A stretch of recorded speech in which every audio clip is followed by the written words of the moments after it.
Hello and welcome. Today we will look at stats. What pretty much is the core of the game.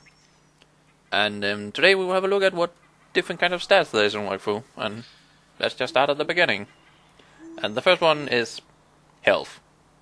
Yeah, and that pretty much explains itself, but it pretty much it depends on how much hit points you have before you die. So yeah, your health. The next one is AP. And it's called action point. Each spell you have in the game, I can show you, costs a different kind of action point. You can see it right here. Each spell have a different cost of action points. And the more action points you have, the more spells you can cast. And then you have movement point. Each time you move a tile in the game, you will use one movement point. Of course, that's only in combat. Some spells will also require you to use one movement point. So, those two you can get more of. Then we come to Wakfu points. Wakfu points are, they are special points that your class spells, or really special abilities, use. Wakfu points are normally used to do, fantastic spells. Like, for example, I can turn myself invisible. I can make myself run longer. I can make a double of myself.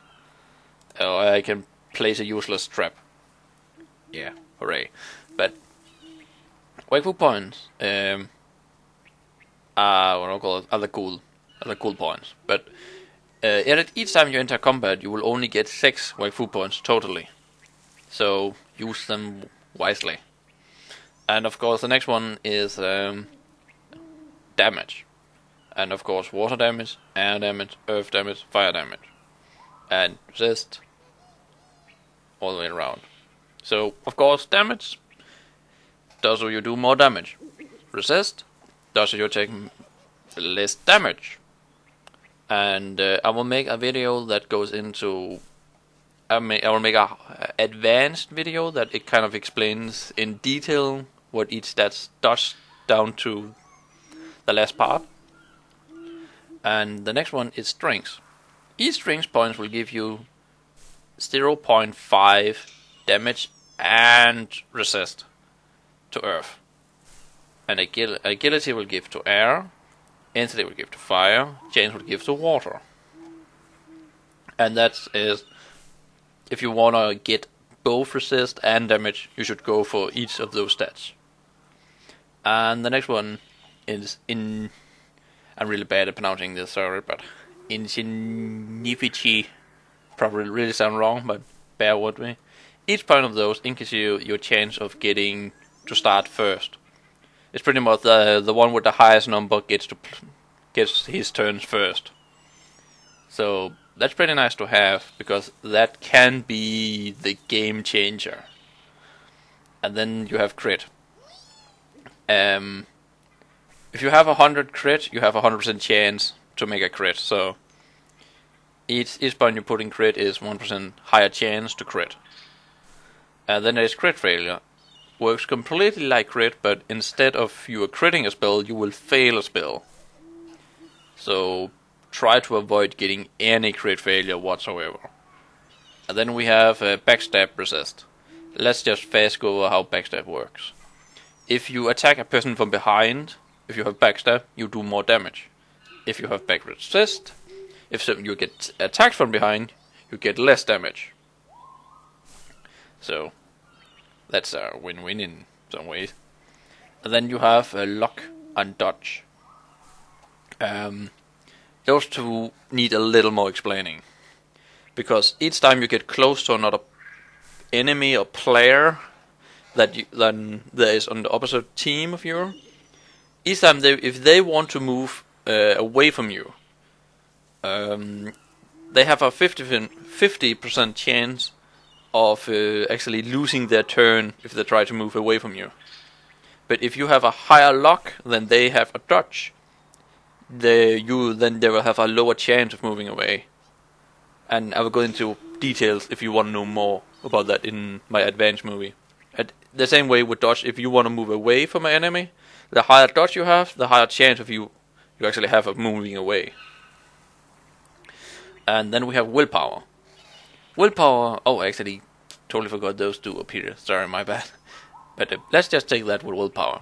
Willpower increases your chance of removing AP and MP from your enemy. And I can give you an example that I have an ability here. If I backstab a person, I have a chance to remove 120 ability power. That basically means I have a 100% chance to remove one ability and 20% chance to remove one extra ability power.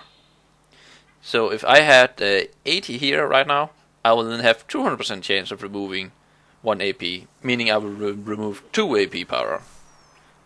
However, each time you attack a person with an ability power attack, or you're stealing ability power from a person, he will get a passive resist. I think it's sorry, but I can't really remember this right now. I will go into that in my advanced video, where I explain how it exactly works.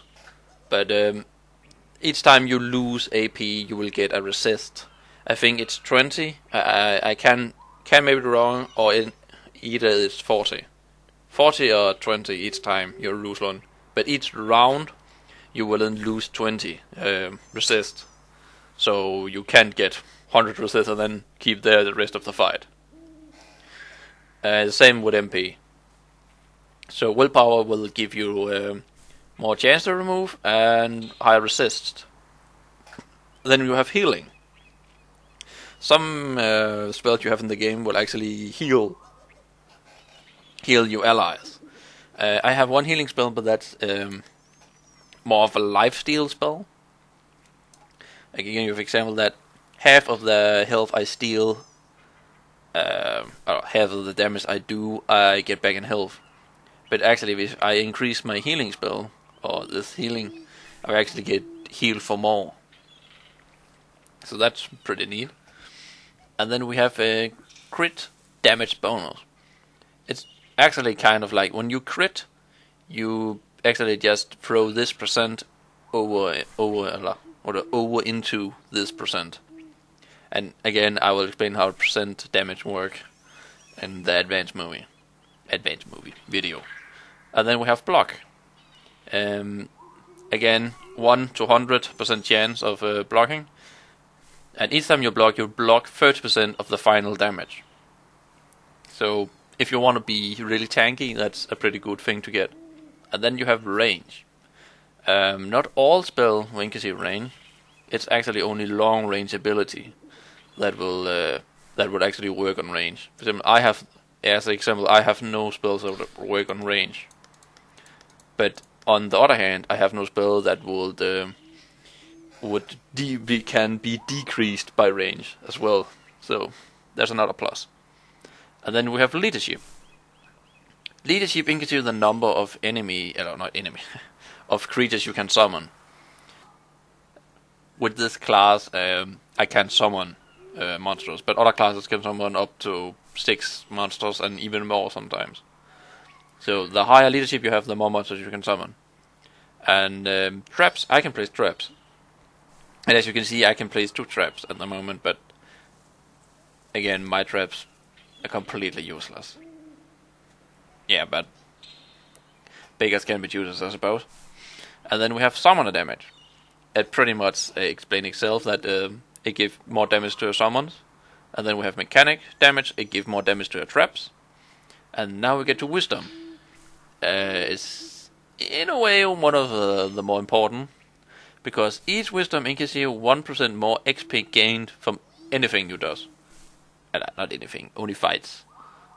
So the more wisdom you have, the more XP you will get, and the faster you will level.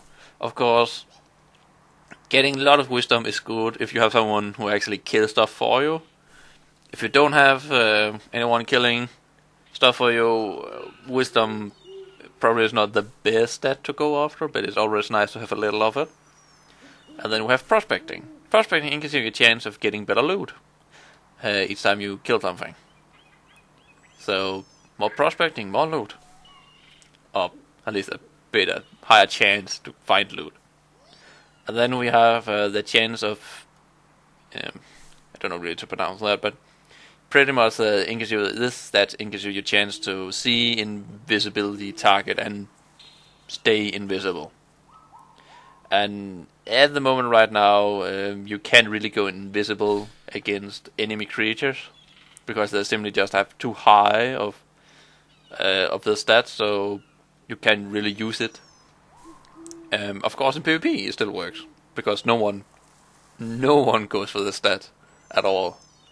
And then we have kit skill. Kit skill allow you to wear higher level gear. So let's say you are level 10 and you have 10 kit skill. That means you can equip level 20 gear. So I would say kit skill is actually pretty nice when you're leveling, because that means you can equip high level gear much faster. I did use kit skill a lot when I was leveling, and I did enjoy it.